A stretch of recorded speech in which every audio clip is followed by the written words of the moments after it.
बिस्मिल्लाहिर्रहमानिर्रहीम, अस्सलाम वालेकुम। मैं हूँ शाहिद सकलैन और आप देख रहे हैं मेरा यूट्यूब चैनल। आज एक पुराने केस के हवाले से बात करेंगे। आपको याद होगा मैंने बड़ी मुसलसल वीडियोस की थी। मरियम, गुजरात में एक केस हुआ था जिसमें एक लड़की का लाहौर में अस्कात हमल हुआ था और उसके बाद उसकी जो है ड्यूरिंग प्रोसेस जो है वो डेथ हो गई थी। ये केस बड़ा मशहूर हुआ था, लेकिन उसके बाद जो है इस केस के ऊपर बिल्कुल खामोशी इख्तियार कर ली गई। इस केस की कार्रवाई तो चल रही है, लेकिन इसके ऊपर मजीद बात नहीं हो रही। अनफॉर्चुनेटली अनफॉर्चुनेटली 1 साल गुजरने के बावजूद भी इस केस के ऊपर कोई बड़ी डेवलपमेंट नहीं हो सकी। हालांकि उस वक्त बड़ी बातें की गई थी, इसका नोटिस भी हुआ था, वज़ीर आला ने नोटिस लिया था, बहुत कुछ हुआ था इसके ऊपर। लेकिन मरियम का खानदान जो है वो आज तक अदालत भी आता है और मरियम के हवाले से कोई बात भी नहीं कर रहा। आज मैं इस वीडियो में इस हवाले से बात करूंगा। मेरे साथ मौजूद है जो मरियम के वकील है, मुदस्सर एडवोकेट साहब। मैंने इनको पहले भी बहुत दफा इंटरव्यू किया है। आज इनसे पूछेंगे उस केस के हवाले से कि आखिर उस केस की क्या सूरत हाल है। अस्सलाम वालेकुम मुदस्सर भाई, एक तो बहुत बहुत शुक्रिया आपने वक्त दिया। थोड़ा सा बताइएगा क्या हुआ, ये केस अभी तक किस तरफ लगा है, क्या सूरत हाल है। जी वालेकुम अस्सलाम। शाह सकलैन साहब, आपका बहुत शुक्रिया। शाह सकलैन साहब, बाकी केस की हद तक तो प्रोग्रेस काफ़ी हद तक आगे चल भी रही है, चल भी गई। कुछ लोग जो इसमें इनोसेंट थे, जिनकी हद तक वो नहीं थे कसूरवार, वो शायद चले भी गए। कुछ लोग बड़ी भी इसीलिए हो गए कि उनकी हद तक कसूर नहीं था। असल में बात सिर्फ यहाँ पे, क्योंकि वकील ने तो चलना होता है एज पर इंस्ट्रक्शन ऑफ आवर क्लाइंट। मुझे अच्छा, अब जो क्लाइंट मुझे तरफ से मुझे जो मुझे मुझे एक चीज इधर ही रुक के बताने आगे, मुझे ये बताइएगा आप इस केस में कितने लोग गिरफ्तार हैं और कौन कौन जो है पुलिस कस्टडी में, और कितने लोग इसमें बरी हो चुके हैं, जरा बताते जाए साथ ही मैं, क्योंकि मुझे भी थोड़ा याद आ जाएगा। देखिए, इस केस में तकरीबन जहाँ तक बात है जमानतों की, कुछ लोग तो इसमें बरी हो गए। फैमिलीज ने खुद ही देखा कि जब इन्वेस्टिगेशन ऑफिसर ने इन्वेस्टिगेशन की तो उसने कहा जी इनमें से इन लोगों को, यानी कि अब नाम तो इतने याद नहीं है, उन्होंने कहा जी जी ये लोग जो बेकसूर हैं, फैमिली ने उनको वैसे ही माफ कर दिया। ठीक है। ठीक है। जो बेकसूर थे उनकी हद तक जमानतों में हमने स्टेटमेंट दे दिया कि ये लोग कसूरवार नहीं है। अच्छा, ओके।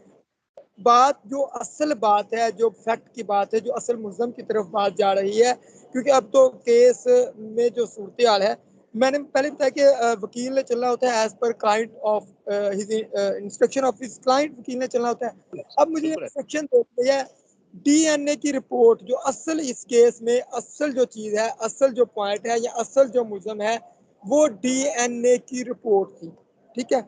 अच्छा, डीएनए की रिपोर्ट के बारे में मैं बताने से पहले दो चीजें बता दूं। एक, मैर हसन फैमिली की तरफ से जो नाम मुझे बताए गए हैं, गुजरात का कोई लड़का है मैर हसन, और एक फरीहा नाम की कोई लड़की है, वो भी शायद गुजरात की किसी गांव में रहती है। Definitely okay. मैं तो नहीं जानता कौन है क्या है, लेकिन पार्टी की तरफ से मुझे ये नाम अब दिए गए हैं कि वो इनको डीएनए का एक्सपेक्टेड जो चांस है कि रिपोर्ट मेहर हसन की आ चुकी होगी, जो कि पुलिस वाले हमें रिपोर्ट नहीं दे रहे, या हमें ओके। रिपोर्ट जो है अभी तक वो नहीं, उसको वो कह सकती है हम कि वो मंजर यहाँ पर नहीं लेके आ रहे। लेकिन जब इसके बाबत जैसे ही हमने असिस्टेंट डायरेक्टर उनके पार्टी की तरफ से बताया गया कि assistant director lab forensic lab से रब्ता किया गया, तो उन्होंने कहा ये केस तो बड़ा हाई प्रोफाइल केस था, और इस केस में चूंकि वजीर आला ने भी नोटिस लिया था, 3 डीएनए हुए थे, तीनों की रिपोर्टें बहुत अर्ली हमने भेज दी हुई हैं तफ्तीशी ऑफिसर को। ठीक है। अच्छा अच्छा। जब तफ्तीशी ऑफिसर से रब्ता किया गया, पार्टी रब्ता करती है, तो तफ्तीशी ऑफिसर कहता है कि मेरे पास तो आज तक रिपोर्टें वसूल ही नहीं हुई। ठीक है। ठीक है। यहाँ थोड़ा सा केस में जोल आ रहा है। देखिए, जो असल मुल्ज़म है वो तो डीएनए जिसका मैच होगा शायद वो ही हो, या ये भी अल्लाह ही जानता है, या जिस तरह पार्टी जिनके नाम ले रही है, मुझे नहीं पता वो हैं या नहीं। हमने तो फाइट करना होता है लीगली अदालतों ओके। की हद तक। ठीक है? तो हमें जो मजीद या केस में हमें जो बताया गया है या इंस्ट्रक्शन दी गई है, उसके ऊपर हम अब एक पिटिशन फाइल करने जा रहे हैं फोरेंसिक लैब, और जो आईजी पंजाब का एप्लीकेशन दे के उसके ऊपर भी रिट करने जा रहे हैं कि इसकी डीएनए की रिपोर्ट तो कम से कम मंजर यहाँ पर लेके आई जाए। अब ठीक है। जो ये है कि एक ये वो केस है जिसका वजीर आला ने, सोशल मीडिया पे आईजी पंजाब ने, सब ने नोटिस ले लिया, और उसकी रिपोर्ट, डीएनए की रिपोर्ट के साथ ये खेल खेला जा रहा है। तो लैंड शाह भाई, मुझे ये बताएं कि जो आम केस होंगे उनकी क्या सूरत हाल बनती हुई होगी। अच्छा, नहीं मुदस्सिर में मुझे एक चीज बताएं, एक चीज बताएं। इसमें जो शुरू में नाम आए थे वो उसामा, डॉक्टर अब्दुल्ला और उसके अलावा कुछ लोग थे जो अभी पुलिस कस्टडी में आए थे ना, जो मैं मुझे आइडिया है। तो अभी ये मामला मतलब है, क्योंकि डीएनए रिपोर्ट, डीएनए तो उनका भी हुआ था, अब डीएनए फिलहाल किसी का भी मैच नहीं हुआ और कोई पता नहीं चल रहा कि उस मरियम के जो है बच्चा किसका था, अभी तक कोई पता नहीं चल रहा है इस केस नहीं, असल असल पॉइंट ही यही है यहाँ पे में। कि डीएनए की रिपोर्ट दे ही नहीं रही लैब, पर लैब रिपोर्ट देगी तो आगे फर्दर कोई किस तरह बंदा टारगेट करेगा ना किसी को, ये है डीएनए की रिपोर्ट। अब लैब वाले असिस्टेंट डायरेक्टर कहता है कि हमने रिपोर्ट भेज दी हुई है आज से ठीक 6 है, माह पहले की, या ठीक पुलिस है, वाले कहते हैं आज तक रिपोर्ट है नहीं, वो रिपोर्ट गई किधर है कुछ पता भी तो चले ना। अच्छा, ठीक उनमें है। 3 लोगों के हुए थे, उनमें से एक तो पुलिस कस्टडी में था, उसकी डीएनए की रिपोर्ट, 2 वो लोग थे जो पुलिस कस्टडी में अभी नहीं है, अभी तक नहीं ओके, है। ओके, उनमें ओके। उनके ऊपर फर्दर केस कैसे चल सकता है, डीएनए की रिपोर्ट आएगी तो केस चलेगा ना। और ये भी नहीं चाहते कि उसकी डीएनए की रिपोर्ट मैच होने से पहले उसको अंदर अरेस्ट करवा लिया जाए। ओके, उनमें मेरे ओके। तक पहुंचे हैं वो एक मेहर हसन और एक प्रिया नाम की कोई लड़की है कि उसमें साथ कोई उनकी तरफ से उनको हिंट दिया गया था। देखिए, बात तो फैसले तो अदालतों में करने होते हैं, ठीक है, ओके। और इसमें सिर्फ एक एजेंडे के ऊपर अब केस खड़ा है।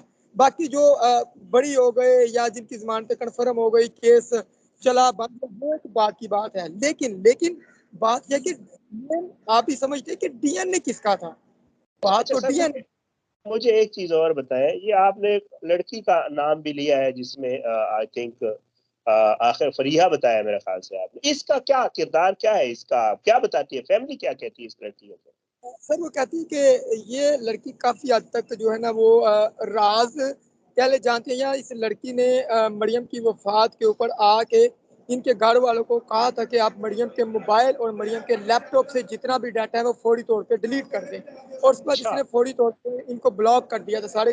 अब वो उसको क्यों पता था कि क्यों डिलीट कर दें, बात ओके। कोई लॉजिकल।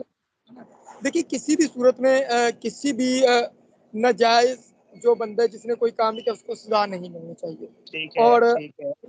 चीज जो उनकी फैमिलीज को बता दी गई थी कि हर वो बंदा जो इसमें नजायज होगा उसको बरी भी करना है, बरी करवाना भी है, और वो बंदा बाहर भी आएगा, ठीक है। ठीक है। अब बात, अब मैं कहता हूँ शायद भाई बाकी केस की हद तक खत्म हो जाए, जो मर्जी हो जाए, लेकिन आप भी इस चीज को अंडरस्टैंड करते हैं कि डीएनए की बात है, और डीएनए की बात कैसे खत्म होगी। अब किस तरह हम डीएनए तक पहुंचेंगे, क्योंकि रिपोर्ट देंगे तो उसके आप बाद ही पता चलेगा कि असल। एक मुझे और चीज बताएं, आप मरियम और एक और लड़के का नाम ले रहे हैं, क्या उनकी फैमिली या आप लोग नामजद करने जा रहे हैं उन लोगों को इस केस में, कोई दरखास्त देने जा रहे हैं कि इनको शामिल तफ्तीश किया जाए, या पुलिस इनको खुद शामिल, क्या इसका तरीकाकार क्या बनेगा? देखिए, मैं बतौर वकील तो कभी भी ये मशवरा नहीं दूंगा, ठीक और है। ना ही मैं, लेकिन डीएनए की रिपोर्ट जिसकी मैच हो जाएगी तो इसका उसकी डीएनए हद। हुआ हुआ है?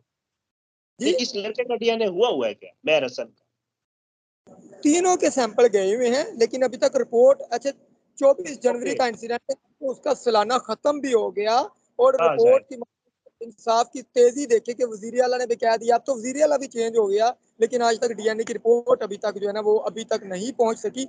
1.5 साल हो गया है, डीएनए की रिपोर्ट आएगी फिर। हाँ, लेकिन अभी नहीं आ रही तो हम लीगली तौर पे फाइट करने जा रहे हैं, जो कि पहले हम चुप थे, अब इसके खिलाफ डीआईजी और अदालतों का और जी, जी। हेलो।